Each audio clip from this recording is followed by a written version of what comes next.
How to change font on CapCut. Are you guys facing issues to change font on CapCut application? If that's so, then this video might help you out. Without further ado, let's get started. First of all, open CapCut on a mobile device. Once you open the CapCut, now select the video that you want to change font of.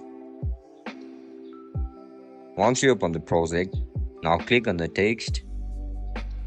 Once you click on text, look at the bottom of your screen where you can see this style icon. Click on it. After you click on style, tap on fonts. You can see multiple fonts over here. Select it according to preference.